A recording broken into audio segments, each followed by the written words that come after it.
So you want to work in construction? Well, you've come to the right place. In this video, I'm going to tell you everything you need to know to go from 0 to construction worker in 4 to 12 weeks. And along the way, I'm going to share the 3 biggest mistakes beginners make when trying to enter construction, so watch out for those. Before I tell you the exact roadmap to become a construction estimator, I need to tell you where construction estimating fits in the overall construction project journey. In any construction project, there's a process or a sequence of steps you follow from start to finish to complete that project. We have the pre-construction phase, the construction phase, and the closeout phase. In plain terms, the pre-construction phase is where you plan and estimate everything. The construction phase is where you actually build the project, and the closeout phase is where you wrap everything up and hand over the completed building.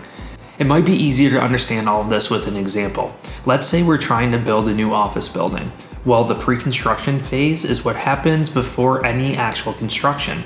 Reading the architectural drawings, calculating materials, determining labor costs, and creating the project budget. But to make all this happen, the pre-construction team has to work with the design team through the estimating process and say, hey, can you tell us exactly what this building will cost to construct based on these plans? And if the project budget works, the estimate gets approved. So the pre-construction team then creates detailed cost breakdowns where all the information about the project is calculated.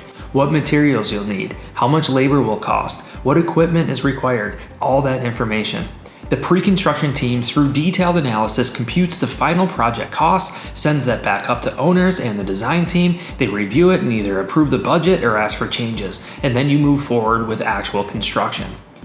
As a construction estimator, you have to understand everything I've told you and how to set the project up for success during the pre-construction phase. So you can think of construction estimating as powering an entire construction project.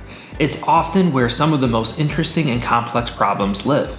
To do this successfully, you have to understand the takeoff process, the pricing methods, and the bid preparation. But don't worry, I'm going to teach you everything you need to know to learn, practice, and improve these skills. Let's start with the takeoff process. A takeoff or quantity takeoff is simply a systematic measurement of everything you'll need to build a project.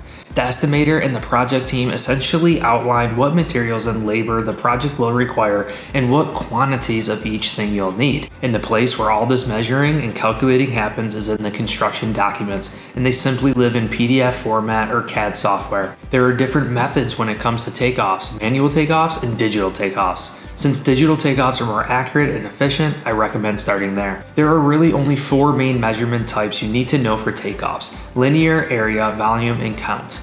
Let's walk through an example.